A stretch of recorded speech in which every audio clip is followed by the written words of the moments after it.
Guys, any questions whatsoever? Now, keep them not very technical. Remember, we won. We won. Yeah, you can answer. Any questions about any of this? What was the problem?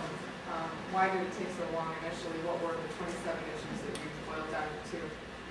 A lot of them were incredibly technical. They were modeling, sorry, get closer to the mic here. A lot of them were modeling issues, and a lot the two that were boiled down to were actually, it was a communication issue.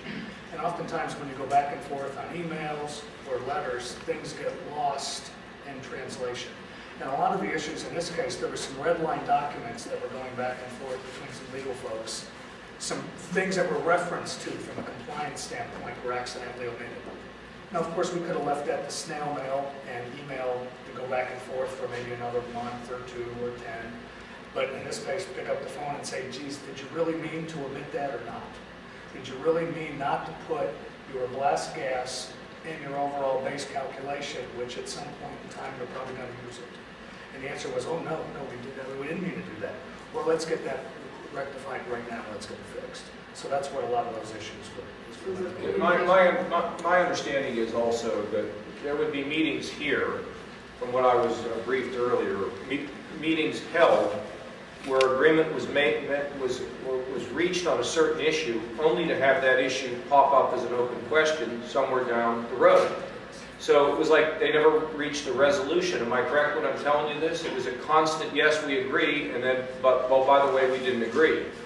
So I think by Scott picking up the phone, getting right with the company, and you know, the amazing thing about this is, this allows for less emissions. No, you know what, if I'd have said this during the campaign, you'd have gone back, checked it out, they would have given you a whole nother story. This is a fact. It was over 20 months that they couldn't get agreement that he did in 48 hours. And the air is cleaner as a result. And they make more money as a result. Am I right? Yeah, your costs are lower, you sell more. I mean, there's no surprise though, because we're finding this in a lot of places. It's just bureaucracy. It's a lack of commitment and a lack of vision, really. And hopefully the people who work here in the EPA, just like we're finding in other places with our new directors, you know, they want to do a good job. They're interested in doing a good job. And, you know, I think with a little direction and a little bit of understanding, we all know the state's in trouble. Not going to give away the environment, but we want to do common sense things to help business to be successful. And at the same time, preserve the environment. So I'll be here next Friday for a little talk with all the people that work here in the department, and hopefully they'll get it.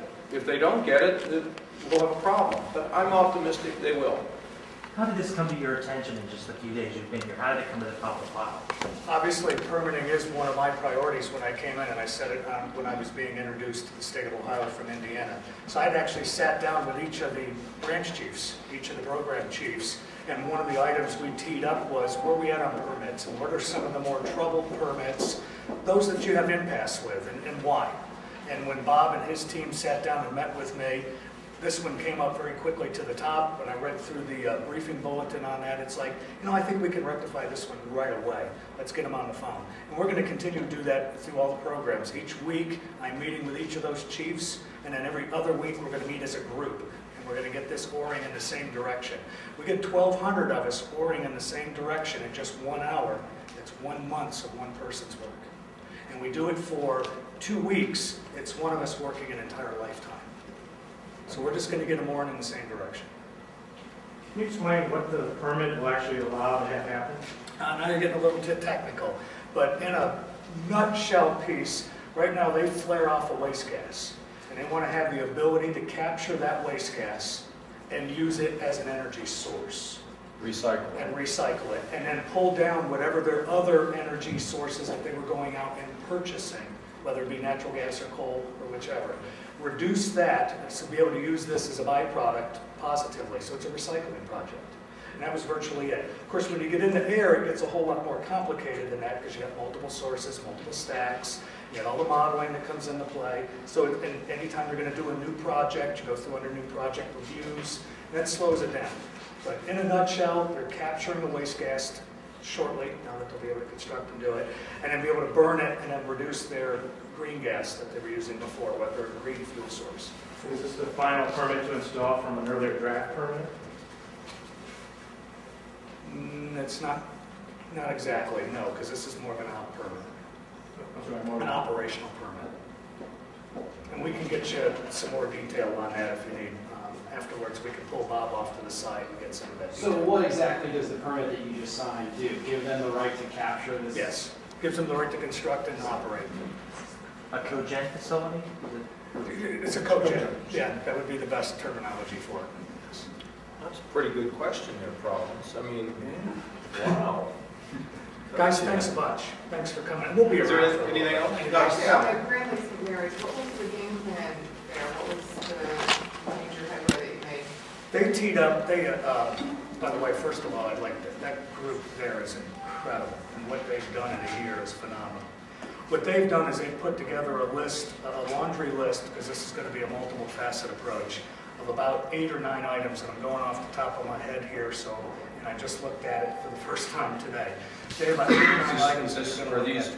Are these things that they want to have out in the They want to have out there to do, yes. These I mean, are- in the public yes, domain? That's correct. These are public documents already. Thanks. Good. He's getting me right on the Ohio I side. want to get you Yeah, sideways already. secret sauce, you never know. Right. These were 8 or 9 items that they wanted to tee up and introduce to the 3 directors, which they did. Then they had set a priority of those, whether you're going to add alum to the lake, whether you're going to hit all lake alum, whether you're going to hit target points across the lake, whether you're going to pull out some of the bottom feeder fish, which are high in phosphorus, whether you're going to do some other phosphorus initiatives with wetlands and be able to harvest some of that. They call it tripping, I think, or dipping, one of the two. So there was a whole laundry list of those, and some of them need decisions here pretty quickly because the dosing rate, if we do alum, has not been agreed upon.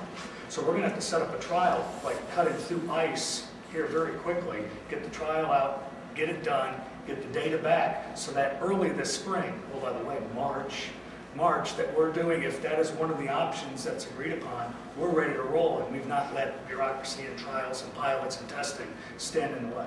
So they wanted to get in front of us first week. And then the second thing was at least introduce us to what they think are solutions, and knowing it's going to take a bunch of them. It's not going to take just one magic bullet. It's going to be a combination of them. And now we're going to meet as teams to go through that. So, you have to remember, a lot of this caused by agriculture runoff. So Zeringer's down there, and they have a handful, my understanding, a handful of farmers who have not been willing to cooperate, that I think Zeringer's working on and the commission is working on to try to get that under control. And then secondly, you have this question of what you do with these fish, and can you catch them throughout the lake, and then this business about treating. So I think the most important thing today is our people went down in a coordinated way, they're committed to action. Nobody down there expects all this to be fixed in a day, and being able to dredge is a very expensive proposition, but there should, I don't want to go any more on dredging. I'm going to get myself into something that I don't know enough about. But the commission is responsible, the administration's responding, and fortunately we have somebody from there, Jim Zeringer, who is participating. I'd encourage you to call him, see what he thought about the meeting too. So on the agricultural runoff issue, is there going to be new rules for farmers? And, We would prefer to have the farmers that are not conducting themselves in as appropriate a way as we would like to stop, cease and desist, so we don't have to do that. But again, I'd ask you to call Jim Zeringer and get into the details of that, because I'm getting deep into the Lake St. Mary's right now. Okay? So was the deal just to go down there and listen to some of their ideas, Yes. and then next week, some of these decisions have to be made, so you'll... Put the work teams are already together. Let's get them coordinated, and let's start coming up with, let's look at their priorities. Let's make sure they're doable. If there are permits or Corps of Engineer or federal permits that need to be in place, let's do them now. So that was the whole part of that. So you anticipate some decisions will be made next week then? That is correct. Okay. That's correct. That was the commitment we gave the press there also.